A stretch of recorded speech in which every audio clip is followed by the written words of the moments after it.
تو مزید آپ سے ہم جاننا چاہیں گے کہ آپ جس ٹاپک کو لے کر کے آئے ہیں آپ وہ شیئر فرمائیں، آپ وہ بتا دیں تو انشاءاللہ عز و جل اس پہ مزید گفتگو کی جا سکے۔ ہم آپ کے بہت زیادہ شکر گزار ہیں، اور آپ کے چینل کی جانب سے جہاں تک یہ آواز پہنچے گی ان تمام سامعین کے شکر گزار ہیں۔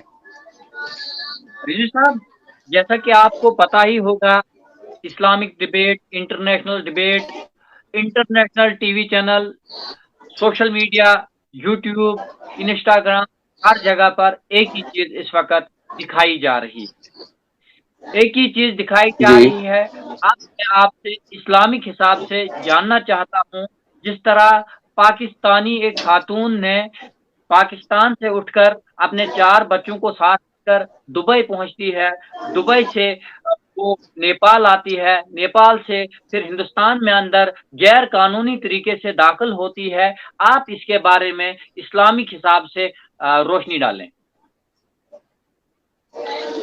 بسم اللہ والحمد للہ۔ قال اللہ تبارک و تعالی فی الکلام المجید والفرقان الحمید، اعوذ باللہ من الشیطان الرجیم، بسم اللہ الرحمن الرحیم۔ الرجال قوامون علی النساء، آمنت باللہ، صدق اللہ العلی العظیم۔ قرآن حکیم میں یہ واضح طور پہ اللہ تبارک و تعالی کا فرمان ہے کہ زیادہ ہیں عورتوں کی نسبت، یعنی جو نساء ہے، نساء عورت کے لیے بولا گیا ہے، مردوں پہ کچھ ذمہ داریاں زیادہ ہیں عورتوں کی نسبت، یعنی عورتوں سے کچھ ذمہ داریاں مردوں پر زیادہ ہے۔ جی، تو اس میں سارے آپ نے دیکھا ہوگا، میں نے ایک بھی نیوز چینل پہ کہیں سے دیکھا، یوٹیوب سوشل، کوئی ایک لڑکی ہے جس سے چھوڑ کے وہ بھاگ گئی ہے، اور جو سدرا سے وہ کیا سدرا شاید تقریباً ہفتے میں ایسے نظر آتے ہیں، لیکن زیادہ تر جو یہ بنا جو سیما کا جو ایشو وہ بھارت میں آئے، ہمارے میں آئے، ملک کو چرچا ہو رہی ہے، تو اس کو دیکھ کر پہلے قبل ہمیں کچھ باتوں پہ غور و فکر کرنا چاہیے۔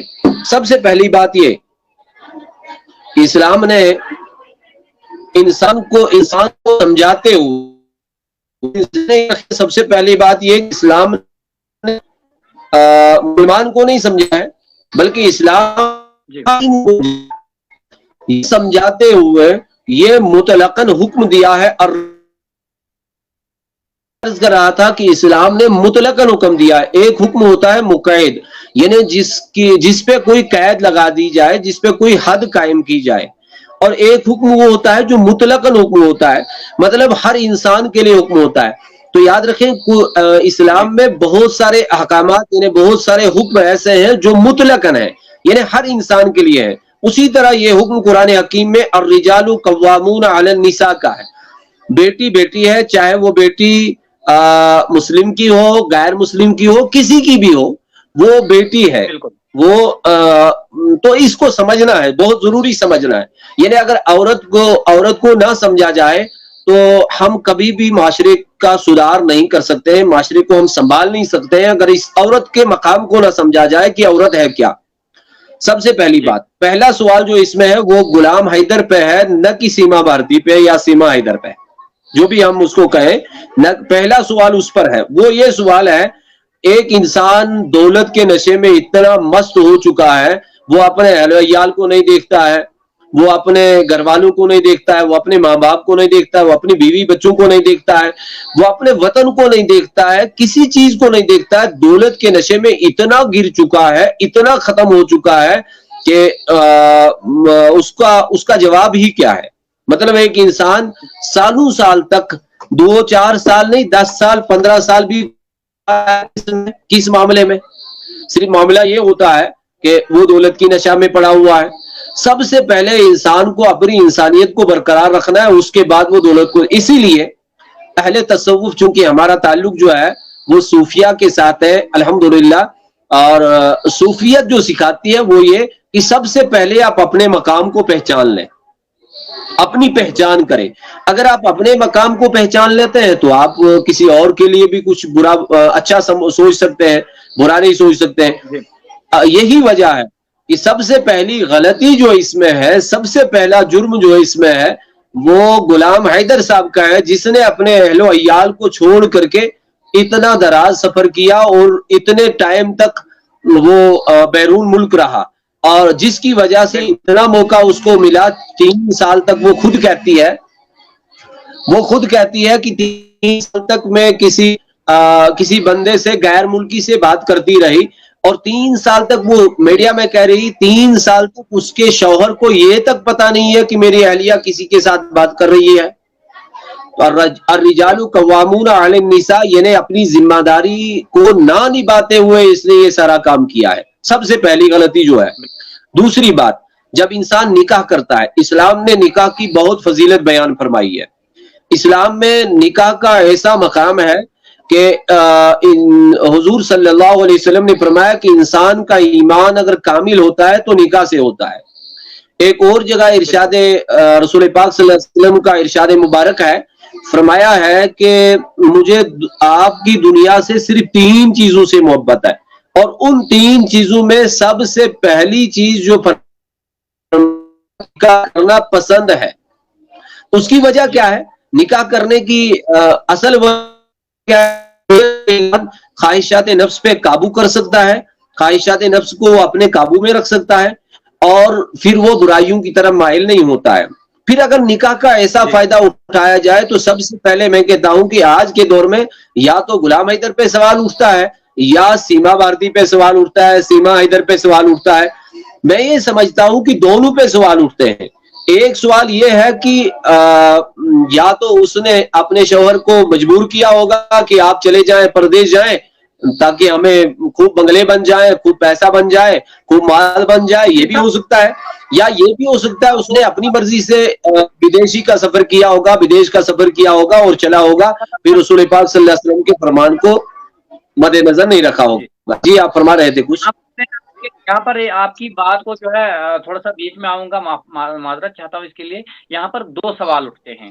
آپ نے الزام لگایا جی کہ یہاں پر سے پہلا جو سٹیپ اٹھایا وہ غلام حیدر نے اٹھایا ہے، بہت دیر تک اپنے گھر سے باہر رہا ہے اپنی نفسی یہ جو ہے دولت کی خواہشات کو لے کر.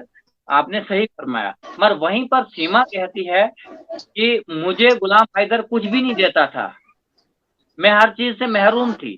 مگر وہیں پر ایک سوال اور اٹھتا ہے کہ سیما جو ہے وہ 12 لاکھ کا مکان، اپنا پلاٹ وغیرہ بیچ کر انڈیا آ جاتی ہے. وہ پیسہ کہاں سے آیا؟ اگر غلام حیدر گناہگار ہے تو مجھے لگتا ہے سیما حیدر بھی گناہگار ہے. جی جی جی بالکل یہی میں کہہ رہا ہوں کہ سب سے پہلا اس نے اپنی ذمہ داری کو نبھایا نہیں، یعنی اس نے اپنی اہلیہ کے دماغ کو نہیں پڑھا اور یہاں تک نوبت پہنچی. اور دوسری غلطی جو ہے وہ لڑکیوں کی ہے. لڑکیوں کی سب سے بڑی غلطی یہ ہے کہ آج کی لڑکی مرد بننا چاہتی ہے. آج جو یہ تھوڑا کیونکہ لائیو بات چل رہی ہے تو بات جب چل رہی ہے تو پیش کرنا چاہیے. آج ایسا ماحول ہے کہ آج کی لڑکی مرد سے کم نہیں رہنا چاہتی ہے. حالانکہ اللہ تبارک و تعالیٰ نے قدر کمی رکھی اس میں. اللہ تبارک و تعالیٰ نے جب اس کو پیدا فرمایا، سب سے پہلے جب مرد کی تخلیق ہوئی، قرآن حکیم میں اللہ تعالیٰ نے واضح طور پہ فرمایا کہ یا ایھا الناس اتقوا ربکم الذی خلقکم من نفس واحدۃ وخلق منها زوجها وبعث منهما رجالا کثیرا ونساء. یعنی اس آیت مبارکہ میں اللہ تعالیٰ فرماتا ہے کہ اے انسانوں، اللہ سے ڈرو جس نے تمہیں ایک نفس سے پیدا کیا. وہ ایک نفس مرد تھا یا عورت؟ وہ ایک نفس مرد تھا. یعنی سب سے پہلے جو دنیا میں پیدا کیا گیا ہے انسان کے طور پہ وہ مرد پیدا کیا گیا ہے، نہ کہ عورت. گویا کہ اللہ تبارک و تعالیٰ نے اس مرد کا مقام عورت سے تھوڑا اونچا رکھا ہے، اس میں کوئی دو رائے نہیں ہے. لیکن آج جو عورتیں ہیں، آج کل کی بیٹیاں جو یہ چاہتی ہے کہ ہم مرد سے 1-2 درجے اوپر ہی چلے جائیں. یہ تو سب سے بڑی غلطی ان کی ہے. اب دوسری بات یہ کہ اپنے پتی اپنے کی غلطی کو کسی غلطی کو غلطی سے حل